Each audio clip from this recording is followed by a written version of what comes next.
All right, gentlemen, this week we have an amazing treat. This is my father-in-law of almost 18 years. I chose his daughter, but I got him as well, which was a big blessing to me. I've spoken to many of you before about our relationship a little bit, and I just wanted to get him to come on and give us some advice. Some 79-year young advice. And see what we can do. So first of all, I call him Zayda, which means grandpa out of respect.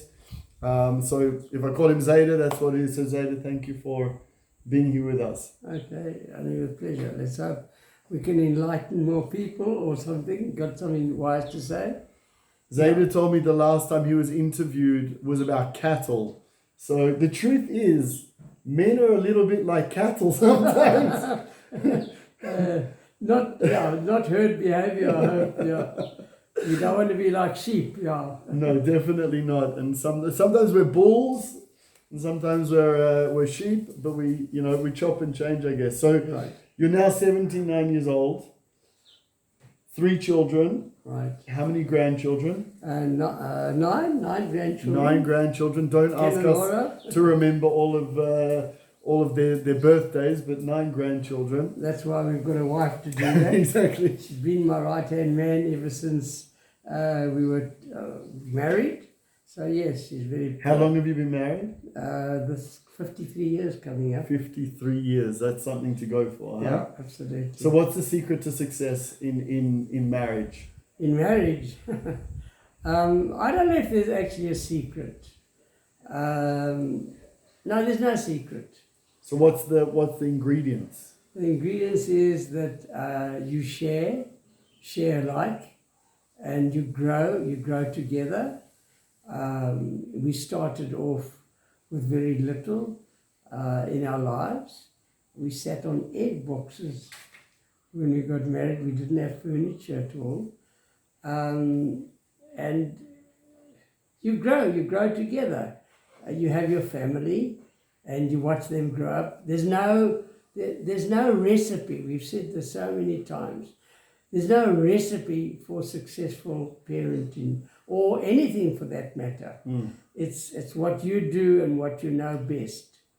Zayda, it's already wise, because so often people, as a counselor, people come to me and they just say, what's the plan? What's 1, 2, 3? And we can be like the Joneses next door. And there's no such thing. No, definitely not. I think you've got to have your own plan, and you've got to have your own way of doing things. And I've always said, one of the things I've said, just let me be right 51% of the time. I'll be happy. 51%, I'm happy. Something that I've seen along that line with you, and I also, I'm not your blood, no, but Meg, my wife, said it very early on in our marriage, is that she'd say, so what do you want to do? And I'd say, I don't mind. What do you want? I don't mind. She'd say, give me an opinion. Right. And I say, I'll give you my opinion when it matters to me. Right? Yeah. Only 51% and I see that with Zayda as well. Doesn't matter what we're going to eat or what we're going to do. When things are important, when it's important to him, that's when he puts his foot down, or that's when he has his say and says, this is what it is. And then your wife gets to take you seriously, because it's not always telling her. You're not being the boss. Yeah. You're not being bossy or the boss.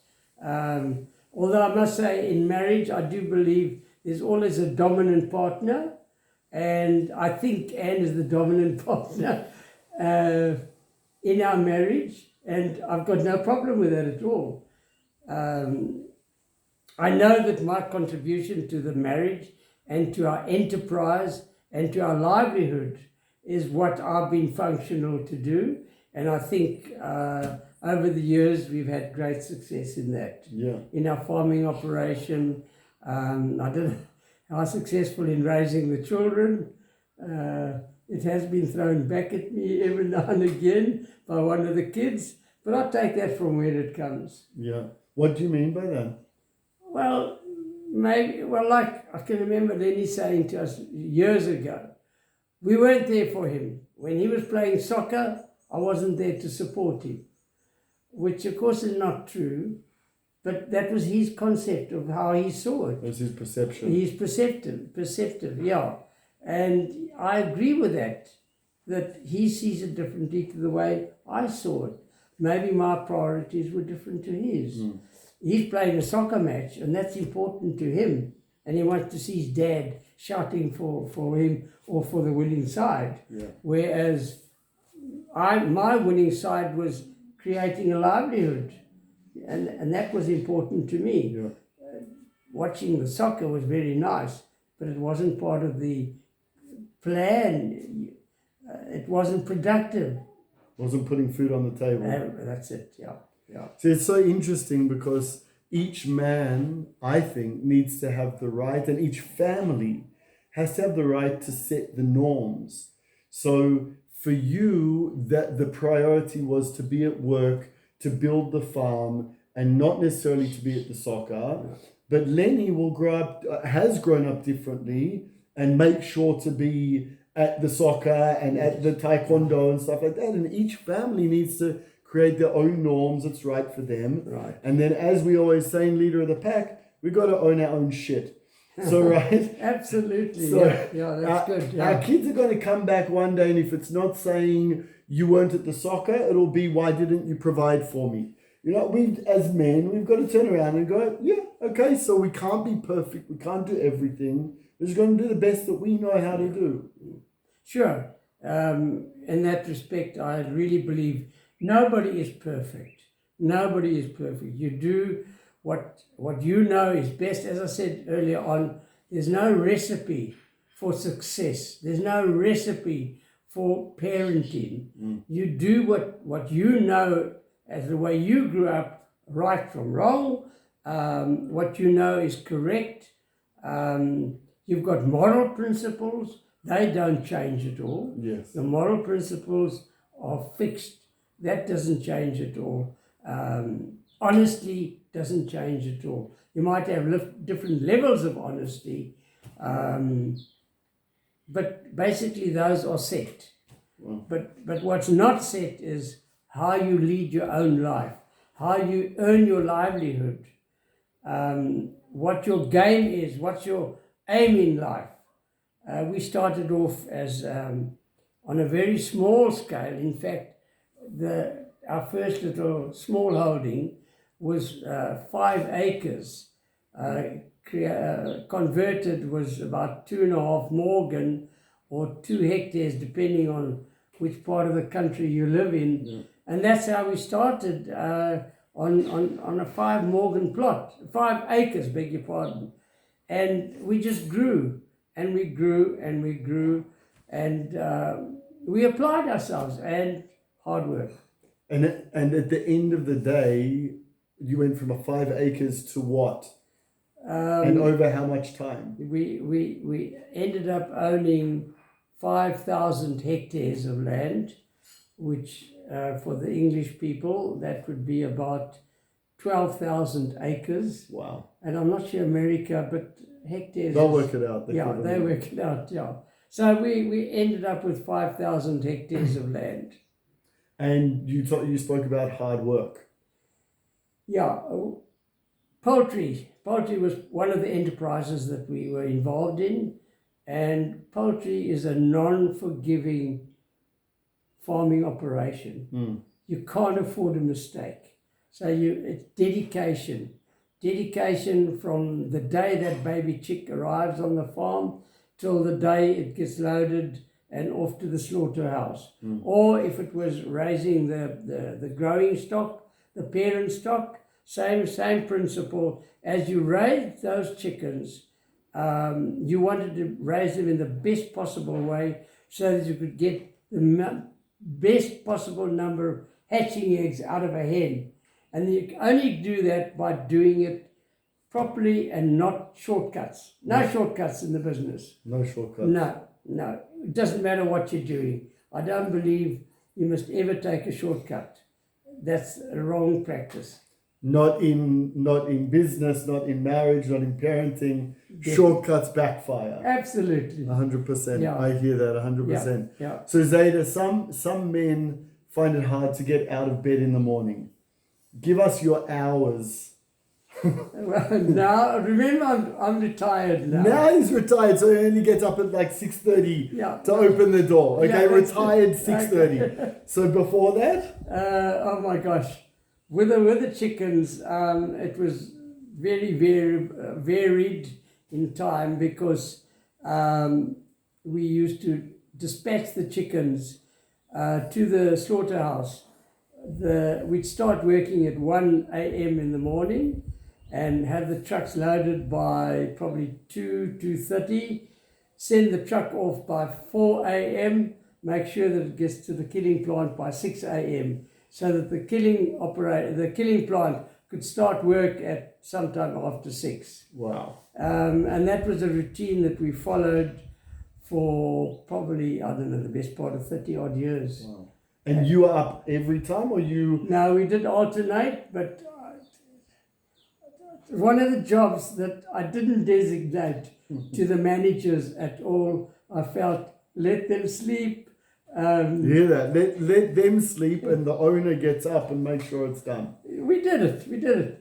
I must say, Maya also helped. That was my late brother. We were together. We were partners together. And I don't believe in our partnership we ever had a major blow up or a major conflict of interest. I adopted a simple policy. If we had an idea or we're going with something, if we both agreed, it was good. If one of us disagreed, I didn't pursue it. Wow. Because it's just going to lead to conflict down the line. But I told you that was going to fail. Yes. So I don't want that to happen, or I didn't want it to happen. So therefore you just don't do it. How's that for humility? So you were willing to give up on ideas that you thought would be, very, very fruitful in order to make sure that there was peace between you and your brother. Yeah, I think it was two-sided. Two-sided. He was also a very practical man, also very hands-on. So that's the way we brought up. We were brought up to work. Amazing. My mother used to always say, we were born to work. That's what Baba used to say. That your family was born to work. Born to work, yeah. So your Zayda's father came from Lithuania, had nothing. Yeah, I came here with nothing, a little suitcase. Literally with nothing. I think he said he had a half a crown in his pocket. That's 2 6 or 25 cents. 25 cents. He came here looking for a better life, running from Lithuania. Hughes was the little town, yeah. And came here with one suitcase and had to make it work. He did. And he did. He wasn't an educated man at all. I wouldn't call him uneducated, but his education was very limited. Where he came from and why he left, had he have stayed there, he would have probably been conscripted into the Russian army, because that was happening. And the parents in those days wanted their children to go out where they wouldn't be conscripted and they wouldn't be in the army for 20 odd years. And don't forget, for a Jew to be in the Russian army was no simple thing. No, definitely not. And of course, I suppose Germany, Nazism was on the horizon, and people could see it, and they wanted to get away, looking for greener pastures, which we have found. Look at them. We found greener pastures. So Zaid, I don't want to take too much time because I want to make sure that this can upload, but I often think, I look at my daughters, your granddaughters, and I think when they start dating, when they bring some guy home, as we say in Yiddish, oy vey. I feel more sorry for the boy than I do for anyone. What some advice on being a father-in-law? What are the boundaries? I think that we have an amazing relationship. Yes. How, from your side, give us some advice. By the way, there are people who are not married yet. Okay. There are married people. Yes. There are grandfathers who are also a part of Leader of the Pack. So what's your advice? Well, like I said earlier, I don't believe there's a formula to follow at all. And I think the way you brought up your own children, one hopes that they will follow in your footsteps. And the example that you set, they will follow in your footsteps as well. So you set the standards. And that's what I do, or that's what I've done. And you've seen me do it. And you know that this is the right way. Yeah. And you hope they follow in your footsteps. Yeah. There's no formula. Maybe we laid down rules. I can remember not your wife, but the other girl. She broke some of the boundaries and she was gated. That's just part of the discipline. Yeah. Because she broke the rules. We set those rules. Those are the rules that you set. You set Standards. certain standards. Yeah. And you break those rules, there has to be consequence. Yeah. Well, that's so gone. You know, so the consequence in this, I remember she was gated, and I remember Kathy exploding. What is gated? What do you mean by gated? You are, what's the word? Grounded. Grounded. You're grounded now for the next 2 or 3 weeks, whatever it was, because you broke the rules. And that's a consequence. Yeah, consequences. I think that's one of the things that our children's generation in certain areas are struggling with, is that parents are more afraid of setting boundaries for their kids because how the kids are going to react to it, rather than from the moment you're born, before you're born, the family has its standards, it has its rules. It doesn't mean that we don't react according to the child's needs, but there are certain things, like you said, that certain things, boundaries don't get crossed. This is who we are. Correct. Yeah. And if they do cross those boundaries, then there's going to be consequence for either the individual or the family. And, well, then you've got to deal with those consequences. Yeah, I hear you. Yeah. So, closing words to the leaders of the pack, apart from inviting them out to the farm for Leader of the Pack 2022 or something like that. Yeah, well, that's possible. I can see possibilities. Yeah, there's lots to do out here, gentlemen. Lots to do out here. Let me just say one small thing. I remember when I first came into the family, and it makes a lot of sense to me having this talk 18 years later. There was worry about where I came from, and I come from a divorced family. I definitely come from less financially, stable, and the Glasser family was very vocal about that.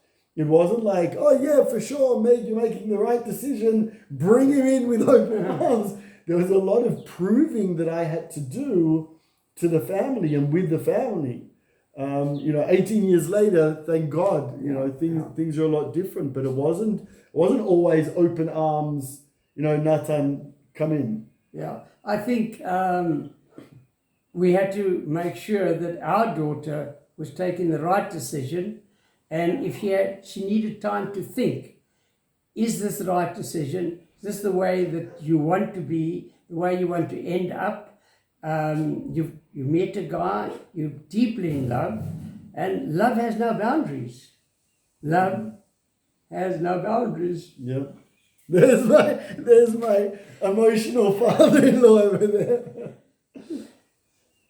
And it doesn't. And so I really, especially on the work side, right, I had to prove myself to this family to be, for them to be, and I'm not just talking about them, I'm talking about the cousins and the uncles. It was a true test by fire. But once the decision was taken, I do believe you and Maggie had our full support. Yep. In every possible way, every possible thing you did. Once that decision was taken, and that's the route that you were following, I do believe both Anne and myself gave you full support all the way. 100%. And so with our other children as well. 100%. Yeah. So we're going to finish off with this story about my mother-in-law. So when Meg and I were engaged, we went as a family out on a safari. Do you remember? Yeah, to the Kruger Park. To the Kruger Park. Kruger National Park. And I made a massive mistake. Our tradition is that for a whole week before the wedding, the bride and groom don't see each other. So on day 8, Zayda said, I'm taking Meg back to Pretoria to a wedding because I want to spend time with her. Right. I was so highly offended. I was devastated. What an idiot I was. I was a grump. I was a child. And my mother-in-law to be gave me what for about it. And 100% right. This was the last week you were going to spend with your little daughter before I married her. Anyway, my mistake. So my mother-in-law and I had an argument. We had an argument. And then the next morning, you guys came back to the camp to pick Meggie up. Right. And my mother-in-law turned to me and she said, Nath, I am a lioness. Yes. And I protect my cubs. Right.